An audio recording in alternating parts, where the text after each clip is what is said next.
Bienvenidos a un nuevo episodio de Conversaciones. Tengo un altísimo honor de poder conversar con él. Es un profesional de primer nivel que nos llena a sus amigos de orgullo. Es el doctor Pedro Ureña que nos acompaña.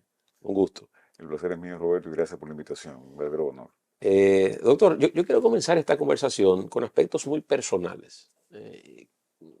Todo este proceso que hemos visto, una dilatada carrera profesional de parte suya, se construyó y tuvo un inicio, tuvo un origen. Yo quisiera adentrarme en esa fase y en esa etapa de esa inquietud por un servicio, porque evidentemente la medicina es un servicio fundamental, básico, de toda sociedad, pero cómo viene esa inclinación y ese deseo de manera sistemática poderlo desarrollar y tener estos niveles de eficiencia que se le advierte y se le reconoce, ¿no? Bueno, gracias, Roberto. Bueno, podríamos pasar muy atrás. Yo te diría que quizás el deseo de venir al país, una vez que yo salí a hacer la especialidad, pues fue calado en gran parte por una pasantía rural que yo tuve la oportunidad de hacer, donde quizás uno evidenció mucho lo que eran las carencias de nuestra población en general en el aspecto de medicina. Entonces, Sí. empezamos con esa parte. Yo Ujú. pensé, siempre me fui pensando en regresar. Yo creo que nos detengamos ahí, perdón, con su permiso, doctor. ¿Por qué irse, evidentemente, las especialidades en universidades extranjeras, pero con ese deseo del regreso? Porque hay mucha gente que entiende, bueno, si yo hago una especialidad en una ciudad desarrollada, de un país desarrollado, por consiguiente, habría una altísima probabilidad de yo construir mi vida profesional ahí. ¿Por qué el regreso en una sociedad todavía en vías de desarrollo como la República Dominicana? Sí, precisamente, yo creo que ahí hubieron varios factores. Uno es, primero, yo adoro mi país, vamos a empezar con eso, eso no es discutible, pero hubo una experiencia que fue la pasantía rural. Yo soy graduado de INTEC. INTEC tiene un programa donde a la mitad de la carrera tú te mudas a vivir a una comunidad rural. A mí me tocó ir a Los Cacaos en San Cristóbal. Ok. Estamos hablando de 1900, bueno, 1986, Ok. 87, donde era una comunidad muy rural todavía. Y vivir ahí realmente fue un cambio de vida. O sea, es ¿Qué decir, usted encontró ahí? me Qué encontré con pasaba? una gente espectacularmente buena. El campesino dominicano es una gente noble. Nosotros éramos los médicos, éramos muy jóvenes. Yo tenía 15, 16 años en esa época. Y ser el médico de una comunidad, identificarme, ver lo que ellos estaban pasando, ver las carencias y poder hacer una diferencia. Nosotros éramos un grupo muy inquieto. Y recuerdo que en esos 6 meses que duramos viviendo ahí, hicimos una biblioteca, fundamos un equipo de basquetbol, fundamos una escuela, o sea, ¿Cuántos eran, doctor? éramos cuatro. Cuatro. El doctor Freddy Madera, el doctor Ricardo Espaillat, la doctora Alba Reyes y yo éramos los que estábamos, y Luis Miller, éramos cinco, perdón. Y la verdad que para mí eso fue algo que me cambió. De hecho, yo cuando salí de ahí digo siempre, le digo a mis hijas que yo decía que yo iba a vivir en Los Cacao cuando regresara. O sea, que fue tan impactante para mí.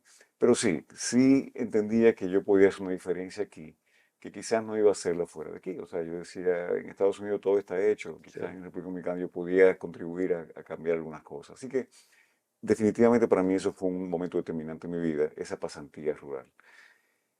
El regresar siempre es un reto Sí. y sobre todo cuando hay una diferencia en tecnología y en cuidados tan alta como lo había en ese entonces. Yo creo que podemos decir que quizás las cosas han ido cambiando a favor de nosotros, pero en ese momento era mucha la diferencia. Pero precisamente ese era el gran reto, regresar y decir que yo puedo contribuir en mi área a mejorar las condiciones para mis pacientes, para el pueblo dominicano, para no solamente el paciente privado, sino también con la fundación. Así una serie de cosas que quisimos hacer desde que regresamos. Pero definitivamente lo que promovió eso, yo siempre lo he dicho, fue la pasantía rural. Doctor, desarrollar una carrera tan comprometida y de tanto servicio, tan humana, tan cercana como la medicina, en términos de tiempo, ¿qué entraña eso? ¿Qué entraña la preparación para ser un profesional de alto nivel? Mira, es mucho esfuerzo. Vamos a empezar con que realmente la carrera de por sí es una carrera larga, Sí. que ocupa mucho tiempo. El estudiante de medicina es un estudiante comprometido desde el tercer año, donde ya se acabaron las fiestas, se acabaron las salidas tarde porque tienes que levantarte muy temprano. O sea que sí, yo siempre recuerdo que los compañeros míos de colegio, uno en universidad, había una diferencia muy significativa en aquellos que estudiaban ingeniería o administración con los que estudiaban medicina. Claro. Así que desde un principio ya tú te estás parcializando hacia un tipo de compromiso diferente. Una vez que tú terminas la carrera y quieres entrar a una especialidad, te quieres entrar a una especialidad competitiva, pues se requieren buenas notas, en el caso de Estados Unidos pasar unos exámenes que son difíciles, y luego de esto entrar a la residencia médica. Es todo un proceso donde tú haces una especialidad general, donde tú haces medicina interna, en el caso mío, Ujú. después hice cardiología normal y después cardiología intervencionista. ¿Por qué la cardiología, doctor? Mira, la cardiología a mí siempre me apasionó. Para mí era la especialidad dentro de la medicina que abarcaba más cosas. Abarcaba fisiología, abarcaba anatomía, abarca farmacología, abarca procedimientos. Entonces, como que tú tienes todo envuelto en un solo órgano. Y me fascinó siempre desde que vi los primeros casos. Mira, yo recuerdo que el doctor Chanaquino, que en paz descanse, Ujú, fue un gran cardiólogo, un gran mentor, cirujano cardiovascular. ujú, Siendo yo estudiante, yo tuve la oportunidad de ir a su clínica y vi por primera vez un cateterismo cardíaco. Estábamos hablando de cosas muy tempranas ujú. en la República Dominicana. Y yo quedé tan impresionado que dije, esto es lo que yo quiero hacer. Y estaba entre eso y cirugía cardíaca, eran las dos cosas Pero estamos hablando que yo no estaba ni siquiera dando anatomía bien cuando eso, estaba muy, muy temprano en la carrera. Así que sí, yo entré en medicina prácticamente decidido que el corazón era lo que yo quería especializarme. Pero en cuanto al proceso, Sí. uno hace 3 años de medicina interna. Ujú, Son 3 años donde tú estás haciendo servicios, donde tú estás estudiando, estás trabajando. Después hace 3 años de cardiología. Y en el caso mío hice un año después de cardiología intervencionista. Todo esto en diferentes centros. O sea que tú dedicas 7 años de tu vida solamente a especializarte, más los 5 o 6 de carrera, más el año de pasantía. O sea, cuando tú vienes a ver, tú terminas la universidad prácticamente con unos 14 o 15 años de tu vida dedicados solamente a formarte para poder dar el servicio. En esos años, doctor, más de una década, a lo que usted hace referencia, ¿cuáles eran los elementos más complejos de ese proceso? Que usted recuerde, Sí. lo más trabajoso, lo más difícil. eh, Bueno, quizás lo primero fue la primera etapa, Ujú, el salto cuantitativo y cualitativo de practicar una medicina buena en un sentido, nosotros siempre hemos tenido buenos profesionales, sí, pero con muchas limitaciones en términos tecnológicos y diagnósticos. Estamos hablando, yo me fui del país en 1990 y en ese momento realmente había una brecha muy importante. De sí. repente llego a un sitio donde todo es computarizado, los laboratorios, y nosotros teníamos el más mínimo concepto. Así que eso fue muy difícil, la transición, ese primero 3, 4 meses. Realmente yo decía, quizás me equivoqué, quizás yo no voy a poder dar la talla en esto porque era demasiada la presión en términos de lo que se exigía en un ambiente muy diferente que yo me había formado. Entonces, sí, y desarrollar, doctor, en ese ambiente, ¿sentía mucha presión usted? ¿El entorno le generaba presión? Una presión, ¿Habían, desde el punto de vista académico, desde el punto de vista de la formación, había presiones ahí? Roberto, una presión, lo que te puedo decir es poco, o sea, yo perdí como 30 libras en ese primer año, o sea, yo me levantaba a las 4 de la mañana, llegaba al hospital a las 5, 5:30 y estaba ahí hasta las 10 de la noche porque me costaba el doble de lo que le costaba a mis compañeros norteamericanos que habían sido criados en este sistema. Sí. Pero tengo para gran satisfacción, y siempre digo esto no como forma, sino decir que cuando uno hace el esfuerzo, uno logra cosas. Y yo realmente de ser quizás el más no aventajado del grupo, éramos 12 residentes en ese momento, terminé siendo el interno del año. Sí.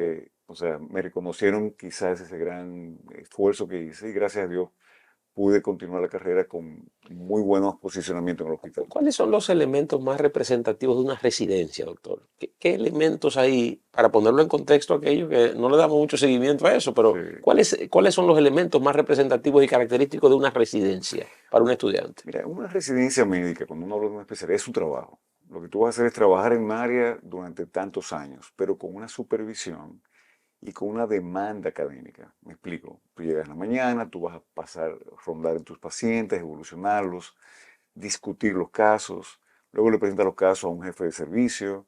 Es una dinámica muy movida. Quizás algunas de las series que uno ve en televisión, Claro, Doctor de Chanaquino, Resident, es hay muchas exactamente. series. Cosas como esa, donde tú tienes interacciones, donde hay todo tipo de personalidades, donde tú tienes muchos profesores en diferentes especialidades que tú tienes que interactuar.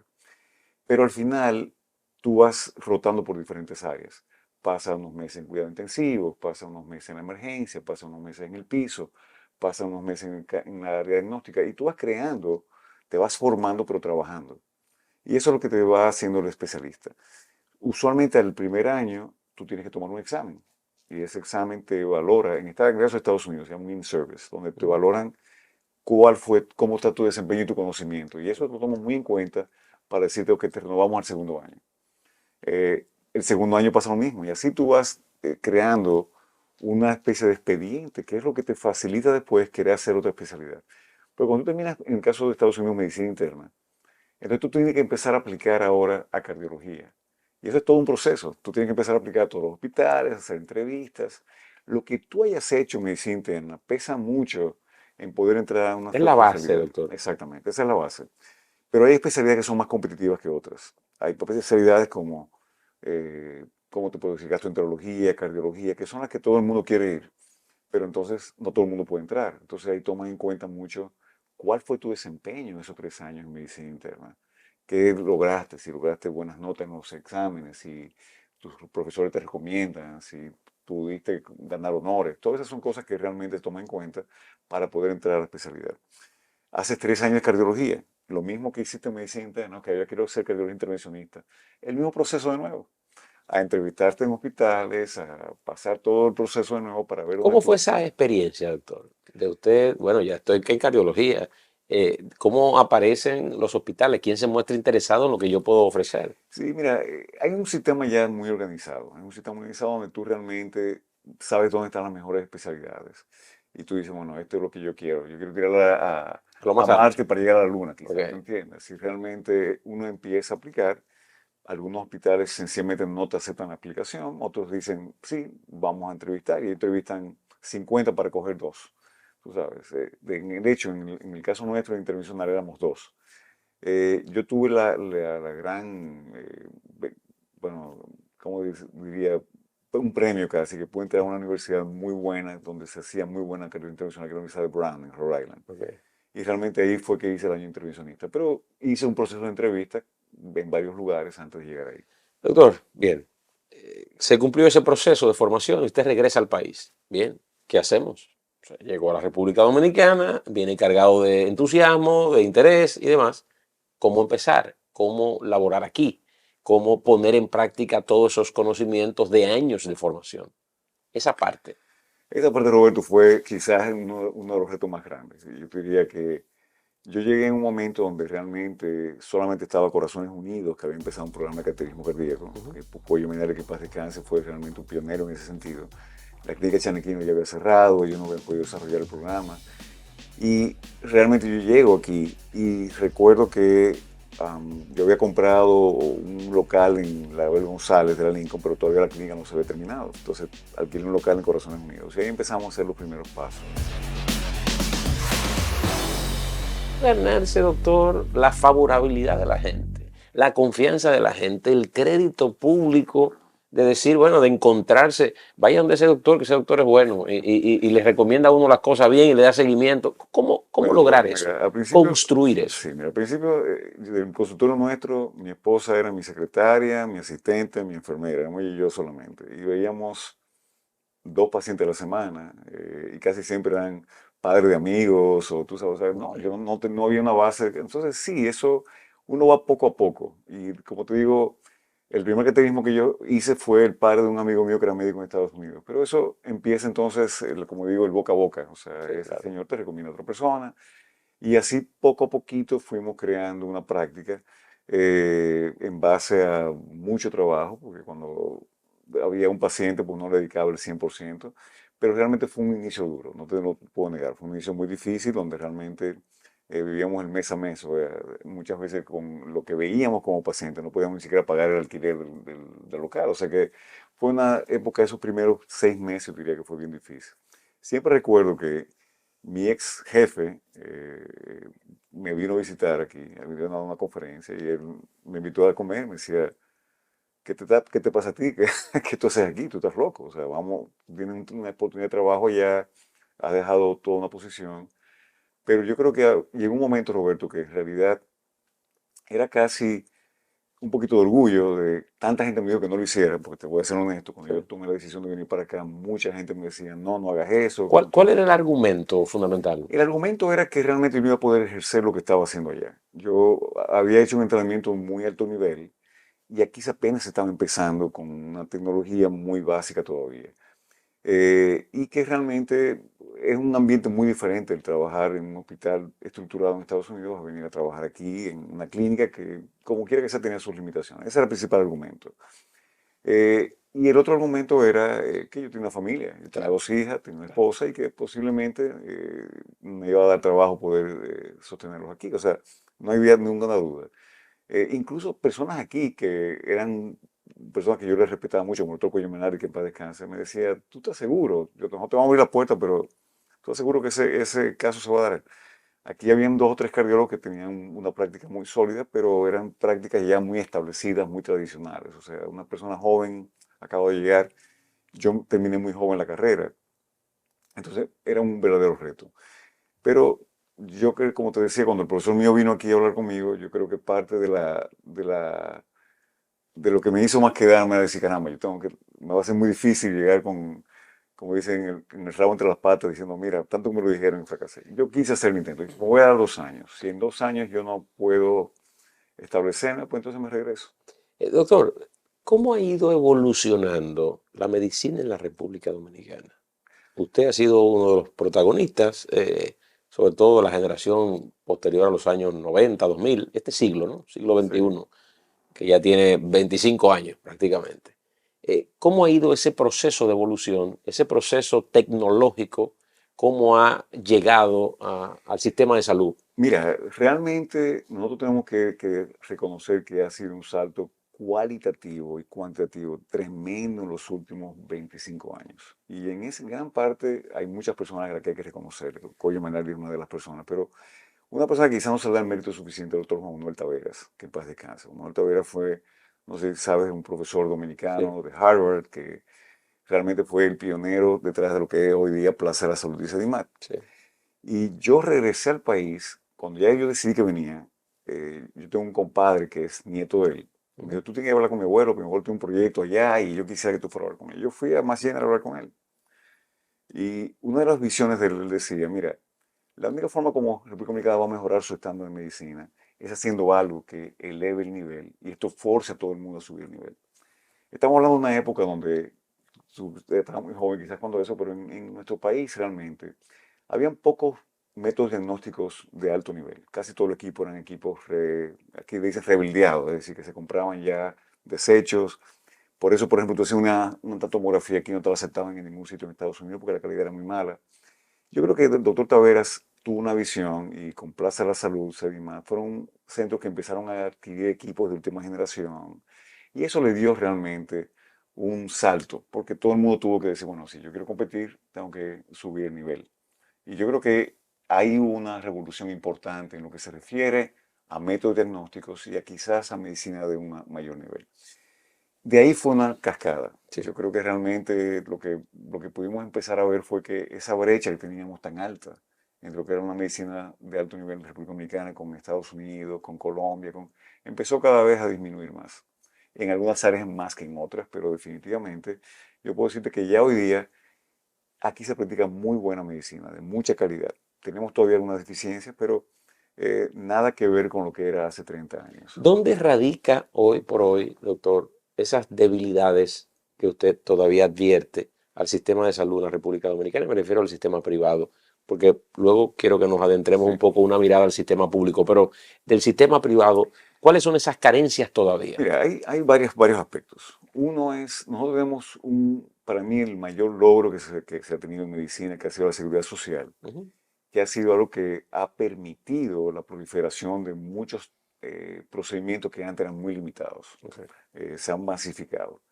Pero al mismo tiempo ha sido un freno, porque la forma como se ha estructurado, aunque la ley es muy particular, no nos permite evolucionar. Me explico.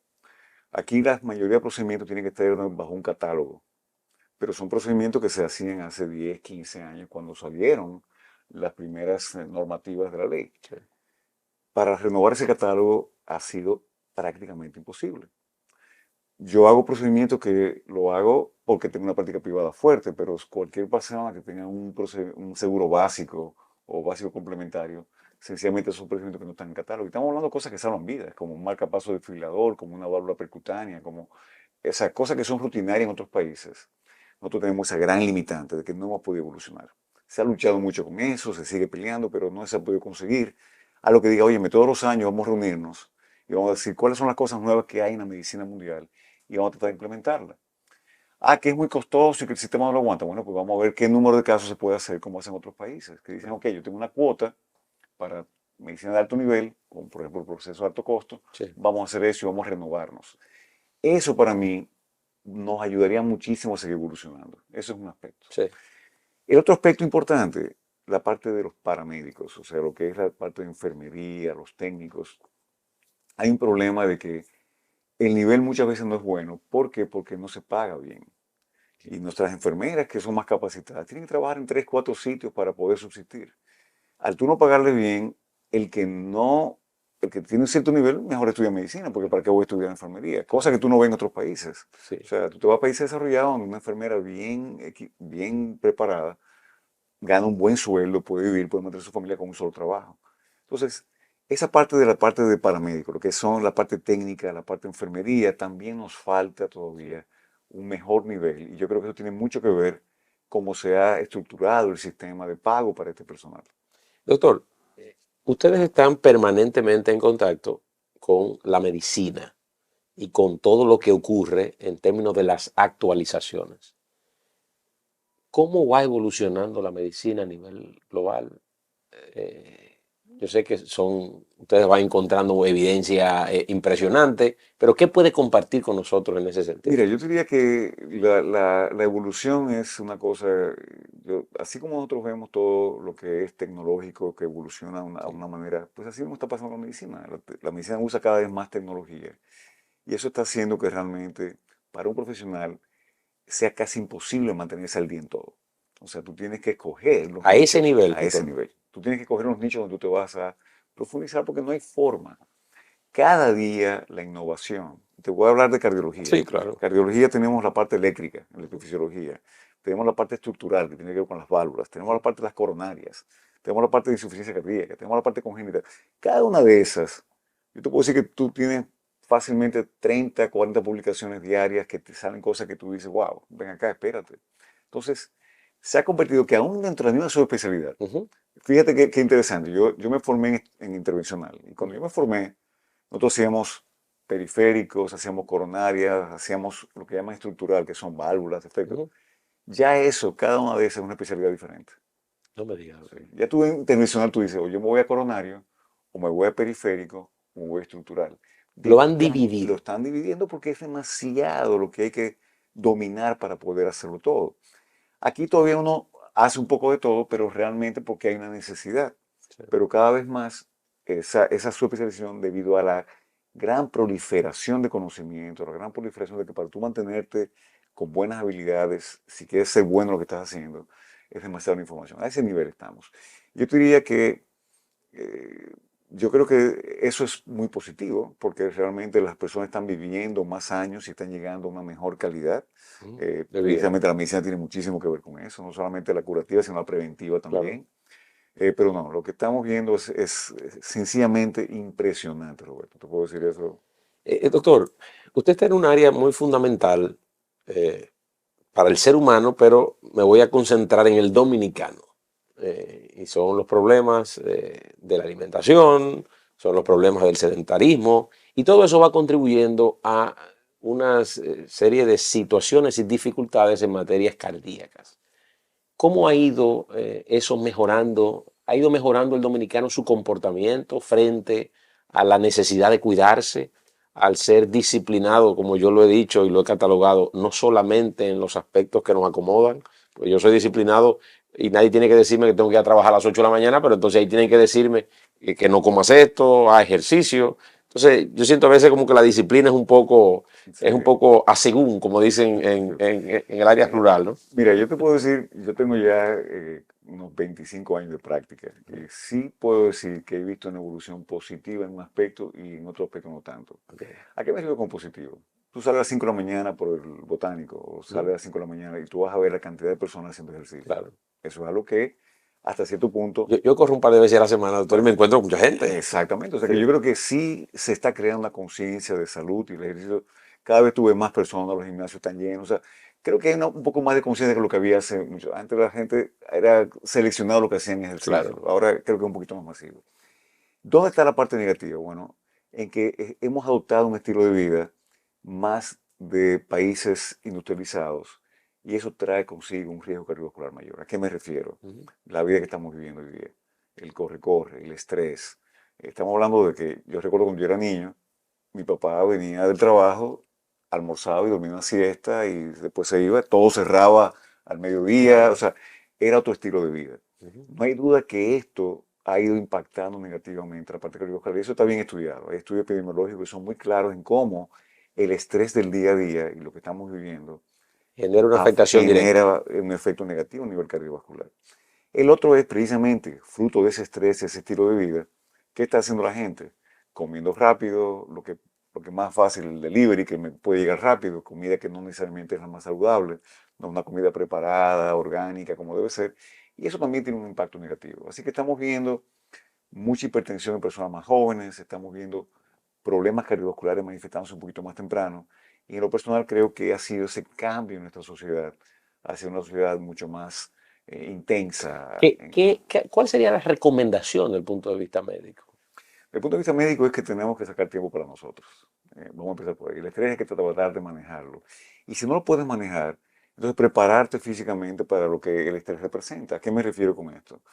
Yo puedo manejar mucho estrés, pero si yo soy una persona que estoy en un buen peso, que hago ejercicio, que trato de comer saludable, pues el impacto de ese estrés va a ser mucho menor que si yo tengo ese estrés y lo que yo uso como excusa para no ejercitarme, para no comer bien, es precisamente el estrés. Claro. Porque cuando yo tengo mis pacientes, digo, pero ¿por qué? No, aquí doctor, tú no sabes el trabajo que yo tengo, yo no puedo hacer ejercicio, no tengo tiempo. Siempre hay tiempo. Claro. Siempre se puede sacar una media hora para tú hacerlo. Claro. Vamos a tratar de organizarnos un poquito porque al final yo le pongo el ejemplo muchas veces a los pacientes para que me entiendan. Es como que yo cojo un carro y lo ponga a 150 kilómetros por hora y no pare. Ese motor se va a fundir mucho más rápido, ¿verdad? Entonces tenemos que hacer nuestra pausa. Tenemos que realmente entender que esto es una máquina como cualquier otra Sí. y que si no le damos el mantenimiento, el cuidado, pues no nos va a rendir lo que debería. Así que en ese sentido yo creo que sí hay un aspecto negativo. Así que fíjate, digo, Sí, sí, sí. sí veo algunos aspectos positivos, pero veo otros aspectos que lamentablemente cuando tú vienes a ver, el balance es que la enfermedad cardiovascular sigue siendo la primera causa de mortalidad en la República Dominicana como en el resto del mundo. Y interesantemente, Roberto, es la enfermedad que mejor sabemos cómo prevenir y es la que más personas mata. Fíjate lo difícil que es cambiar ese estilo de vida. Doctor, la salud pública en la República Dominicana, ¿qué mirada tiene usted sobre el desempeño que hemos tenido en los últimos años, en las últimas décadas? Sé que hay mucho trabajo por realizar, pero ¿qué mirada tiene sobre la medicina pública? Mira, medicina pública realmente yo te diría que ha habido mejorías importantes. Indiscutiblemente que hoy ya tenemos procedimientos. Vamos a hablar en el área que yo domino, Sí, que es la claro. cardiología. O sea, realmente hablar de una cirugía cardíaca en el sector público anteriormente eso era una utopía. Hoy tenemos centros como Secanot, por ejemplo, que hacen operaciones, que hacen cateterismo, que hacen estudio fisiológico, cosas que son de un alto nivel. ¿Cuál es el problema? No pueden suplir la demanda. Entonces, hay un centro especializado. Nosotros necesitamos más centros Más. especializados, o sea, empezando por ahí. O sea, yo creo que realmente la demanda de la población, un país de 11 millones de habitantes, un solo centro para atender prácticamente el país entero en lo que se refiere a problemas cardiovasculares, no da Es abasto, es insuficiente. muy insuficiente. Por cada millón de habitantes, más o menos, se estima que tú debes generar aproximadamente 1.000 cirugías cardíacas por cada millón de habitantes. Y no te voy a hablar de la cantidad de cateterismo. O sea que realmente eso está bien establecido. Países como el nuestro, que acarrean de tantos años un déficit que se va acumulando, imagínate, la cantidad es mucho mayor. Entonces tú ves listas de espera de meses, ves pacientes que fallecen en esa lista de espera. Ahí tenemos que usar cosas como la fundación. Nosotros tenemos una fundación que Sí. tratamos de paliar un poquito eso. Quiero hablar de eso Sí, también. pero realmente sí, hay lamentablemente un déficit importante. Se ha avanzado, pero falta muchísimo que hacer. Yo creo que tenemos que trabajar mucho a nivel de los campos. Ujú. Y de nuevo, tengo que hablar de lo que yo conozco, que es la cardiología. Sí. En nuestro campo, ¿qué pasa con la parte cardiovascular? Que hay muy poco acceso. Muchos de estas unidades de atención primaria en muchas de nuestras zonas rurales, lamentablemente, no tienen acceso ni siquiera muchas veces a un electrocardiograma. ¿Cómo diagnosticamos un infarto? ¿Cómo diagnosticamos un paciente que tiene una arritmia si no tenemos la forma de hacer? Entonces yo creo que sí hay un trabajo importante que hacer en la parte cardiovascular, que insisto, es la primera causa de mortalidad. Pero entiendo que se quiere lograr, se está haciendo el esfuerzo, pero definitivamente hay un trecho largo que recorrer. Doctor, la fundación. ¿Cuál es el origen de la fundación y el objetivo fundamental? Esa parte sensible, esa parte de vocación social que todo profesional de la medicina debe tener. Mira, Alberto, yo digo siempre, si yo resumiera todo lo que yo he hecho en mi vida, y te lo digo desde tener mis hijas, desde la familia, desde lo que es el ejercicio profesional, lo que yo más valoro ha sido la fundación. ¿Por qué? Porque es lo que yo entiendo que más me ha llenado en lo personal y es lo que yo entiendo que más ha impactado. Esa fundación sale como una coincidencia. Yo tenía un amigo que es un hermano mío, yo le llamo José Norberto, un cirujano cardiovascular que reside en Estados Unidos. Y en ese entonces él era residente. Su profesor tenía una fundación que se llamaba Healthcare International, que se llama todavía. Y en ese momento estaba en Guatemala haciendo misiones. Y ellos querían buscar otro lugar. Él había venido aquí y había hablado con varias personas y todo el mundo le decía que eso era imposible, que era algo muy ambicioso. Era que ellos querían operar 40, 50 niños en una semana de corazón. Entonces aquí realmente ningún hospital tenía la infraestructura para eso. Yo recuerdo que en ese momento yo dije, vamos a ver qué podemos hacer. Y nosotros empezamos a ser la contraparte local de esa fundación.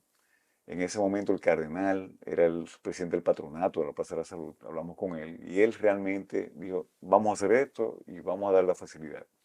La Plaza de la Salud en ese entonces funcionaba solamente una parte de ella. Había varios locales que estaban completamente Sí. vacíos y literalmente nosotros cogimos una de esas áreas que tenía varios quirófanos y hicimos ahí un hospital pediátrico que durante una semana nos convertimos en el hospital más ocupado del mundo. Entonces, no sé, quizás de nuevo tú eres muy joven, pero en esa época lo que único que se hacía en cuanto a cirugía cardíaca en el país era enviar a los niños fuera, que se hacía una bellísima labor, se Sí, hacían unos maratones para enviar a los niños fuera, Freddy Veragoy, sí, para sí, claro cáncer, que sí. pero no se hacía prácticamente nada a nivel local. Es ahí donde empieza entonces un movimiento de esta fundación, empieza a darnos apoyo y empezó a entrenar personal local. Y así esto fue Y evolucionando. usted se involucró desde el primer momento ahí. Claro, yo decidí que ¿Y eso era cómo ha ido evolucionando eso con el tiempo? bueno, tenemos ya, esto fue en 2002, tenemos ya 22 años. Yo te puedo decir que nosotros tenemos más de 30.000 pacientes que hemos tratado de una forma u Wow. otra, porque la fundación ya no solamente atiende niños, la fundación atiende adultos, nosotros hacemos jornadas de marcapasos, de cirugías cardíacas, de válvulas, hacemos jornadas de evaluaciones en los campos, donde vamos y hacemos un día entero de ecos, electros, evaluaciones, laboratorios, o sea, es algo que es muy productivo. Cuento con un equipo de personas espectaculares. Pero te vuelvo a decir que realmente de las cosas que más nos satisface a Sí, nosotros es esa. ¿Por qué? Porque es como lo más puro de la medicina. Es cuando tú estás haciendo, cuando yo hago un procedimiento a un paciente con una fundación que tú sabes que lo único que está esperando es que lo que queremos hacer lo mejor por él. O claro, sea, eso es lo más bello que tú puedes tener en términos lógico. de un abordaje paciente-médico. Y sí, cada vez que nosotros tenemos una persona que tenía años esperando una intervención, que ya no tenía esperanza y de repente le podemos dar esa luz. O sea, esa interacción con esos familiares, con ese paciente, eso no tiene precio y es algo que uno lo marca de por vida y lo que te hace querer seguirlo haciendo. Y yo digo, el mejor ejemplo de esto, Roberto, es que estos voluntarios norteamericanos, de la gente que viene aquí, son jefes de departamento, gente súper ocupadas y sacan su tiempo libre para venir para acá a hacer ese tipo de trabajo. ¿Por qué? Porque esto es como una droga. Una vez que tú lo empiezas a hacer, Claro, literalmente, es como que tú quieres seguirlo haciendo porque tú te das cuenta no solamente lo que tú estás contribuyendo, sino lo que significa para ti como persona. Y tú claro. dices, caramba, tú sales de ahí flotando cada vez que tú ves a tus niños como, con sus padres. Y la verdad que es una cosa bellísima.